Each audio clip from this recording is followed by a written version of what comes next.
নমস্কার, মিতার কুকিংয়ে আপনাদের সকলকে স্বাগত। চলুন রেসিপিটি দেখা যাক। এসে গেছি তো বানাবো ইলিশ সর্ষে। ইলিশ সর্ষে করতে যা যা লাগবে, এখানে আছে ইলিশ মাছ 5 পিস আছে, এখানে আছে সর্ষে 3 চামচ, বড় বড় 3 চামচ সর্ষে নিয়েছি।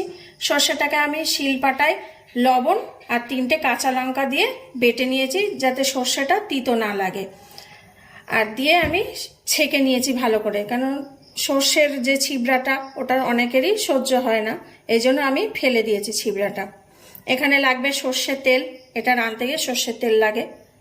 আর লাগবে লবণ, 1/2 চামচ কালার লঙ্কা, 1/2 চামচ হলুদ, 1/2 চামচ কালো জিরে, আর এখানে আছে 6-7টা কাঁচা লঙ্কা আমি চিড়ে নিয়েছি। প্রথমে আমি মাছটাকে লবণ হলুদ দিয়ে মাখিয়ে নেব। আপনারা হলুদ নাও দিতে পারেন, লবণ আমি খুব অল্পই দেব আর হলুদও খুব অল্পই দেব।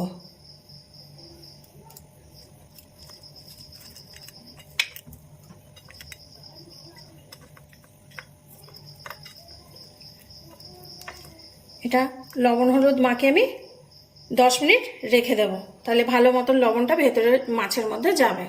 10 মিনিট পর ফিরে আসছি। 10 মিনিট হয়ে গেছে মাছটা, এবার আমি গ্যাসের কাছে যাচ্ছি, রান্নাটা আপনাদের দেখাচ্ছি।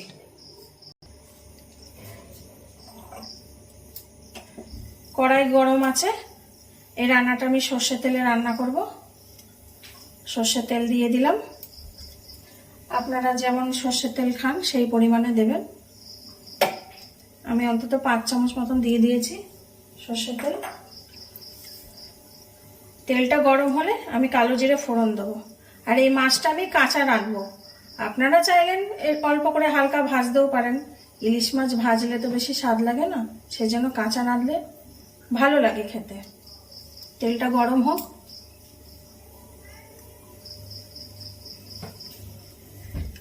তেল গরম হয়ে গেছে, প্রথমে আমি কালো জিরে দিয়ে দেবো। কালো জিরেটা আমি 8 মিনিট একটু নেড়ে নেবো তেলের মধ্যে।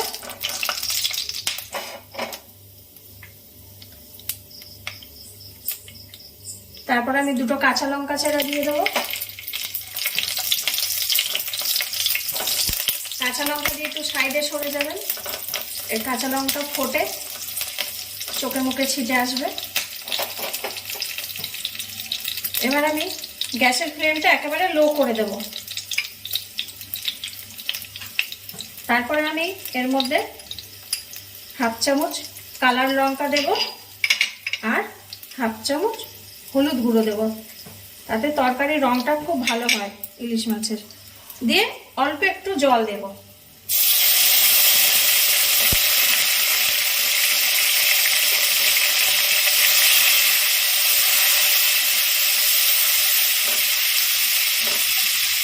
দিয়ে একটু কষে নেবো, একদম লো ফ্লেমে এটা করব। একটু কষে নেব।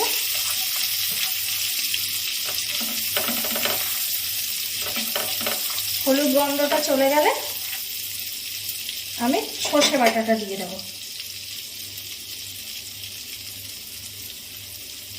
এখানে যে সর্ষে বাটা আছে, সর্ষে বাটাটা এবার আমি দিয়ে দেবো। সর্ষে বাটা দিয়ে তেলে বেশি নাড়তে নেই, তাহলে তিতো হয়ে যাবে।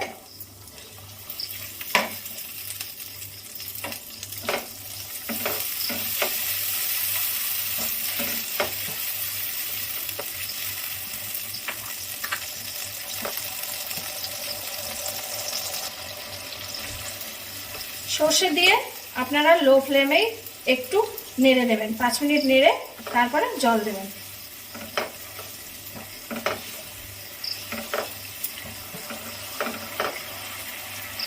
তাহলে সর্ষে তেতো হবে না। আর যখন সর্ষেটা আপনারা পেস্ট বানাবেন, তখন কাঁচা লঙ্কা আর লবণ দিলে কালো সর্ষে তিতো হয় না, আর কালো সর্ষে ভালো লাগে খেতে ইলিশ মাছে। ফুটে উঠেছে, এবার আমি জল দিয়ে দেবো। আমি 1 কাপ জল দিয়ে দিলাম।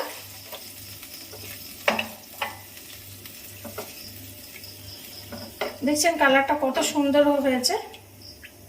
তেলের মধ্যে যদি কালার লঙ্কা আর হলুদ দিয়ে যায়, কালারটা খুব সুন্দর হয়। এই সময় আমি লবণটা দেব।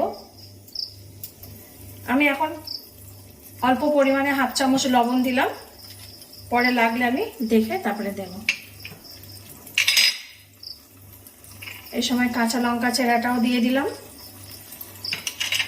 দিয়ে আমি ঢেকে দেব। ফুটে উঠলে মাছ দেব আমি।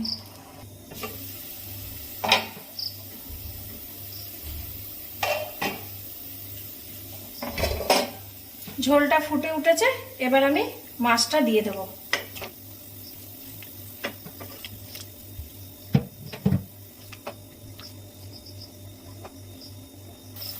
আমি ঢেকে দিয়েছি, 10 মিনিট ঢাকা থাক, তারপরে আমি ঘুরে এসে দেখাচ্ছি। মাঝখানে আবার ফিরে আসলাম 10 মিনিট হওয়ার আগে। এবার মাছটাকে আরেকবার উল্টিয়ে দেবো আমি।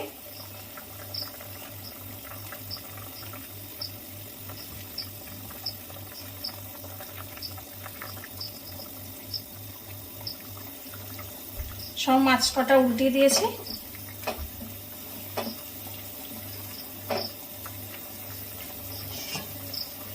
ঢেকে দিলাম। এবার 5 মিনিট পর ঘুরে আসছি, তাতে আমার হয়ে যাবে মাছটা। এবার খুলে দেখব রান্নাটা হয়ে গেছে। আমি গ্যাসের সিমটা একদম লো করে দেব। নামানোর আগে অল্প একটু কাঁচা সর্ষের তেল দিয়ে দেবো, তাতে গন্ধটা আরো বেশি ভালো লাগে ইলিশ মাছে। আর এই ইলিশ মাছটা রাঁধতে আমার পুরো 15 মিনিট লেগেছে। এবার আমি গ্যাসটা বন্ধ করে আমি 5 মিনিট ঢেকে রেখে দেবো। কাঁচা সর্ষের তেলটা দিয়েছি, 5 মিনিট ঢেকে রেখে দেবো। তারপর আপনাদের আমি দেখাচ্ছি। এই দেখেন রান্নাটা আমার হয়ে গেছে পুরো কমপ্লিট। আমি ঢেলে দিয়েছি। কেমন লাগছে দেখুন, খুব সুন্দর গন্ধ বেরোচ্ছে আর কালারটাও খুব সুন্দর হয়েছে। আপনারা খাবেন। আমি এবার আমার হাজব্যান্ডকে দিই খেতে, দিয়ে বলুক কেমন হয়েছে।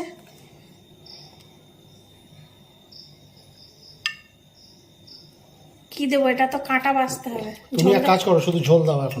ঝোলটা খেলেই বুঝতে পারবো। আচ্ছা, ঝোলটাতেই তো আসল। খেয়ে দেখো।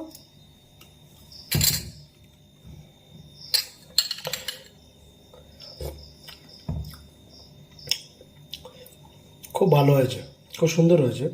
সাধারণত ইলিশ মাছের সর্ষে বাটাতে অনেক সময় একটা তিতকুটে ভাব আসে, এটাতে কিন্তু এটা নেই। এটা নেই, তার কারণ আমি কাঁচা লঙ্কার লবণ দিয়ে বেটেছি তো কালো সর্ষেটা, এই জন্য তিতকুটেটা হয়নি। আর ইলিশ মাছের যে গন্ধ আসছে না, আমার তো পুরো খেয়ে নিতে ইচ্ছা করছে, আর থাকতে পারছে না। তাড়াতাড়ি এবার চলো গিয়ে ভাত দিয়ে খেয়ে নিই। আর কাঁচা সর্ষের তেল দিয়েছি বলে আরো গন্ধ বেরোচ্ছে সুন্দর। আচ্ছা ঠিক আছে, এটা সুন্দর হয়েছে। আপনারাও দেখলেন, যদি ভালো লাগে তাহলে এটা দেখবেন, বাড়িতে বানাতে পারেন। আর এই ইলিশ মাছটা ভাত দিয়ে বেশি ভালো লাগে খেতে।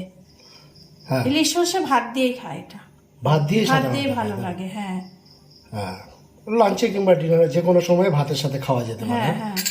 আচ্ছা, এটা আমরা এখন ডিনারে খাবো। আমরা নর্মালি এটা আমাদের ঘরে কি রান্না হয় সেটাই দেখানো হয়। তো চলুন, মিতার কুকিংয়ে যেটা রান্না হয়েছে এটা এখন আজকে ডিনারে খাওয়া হবে।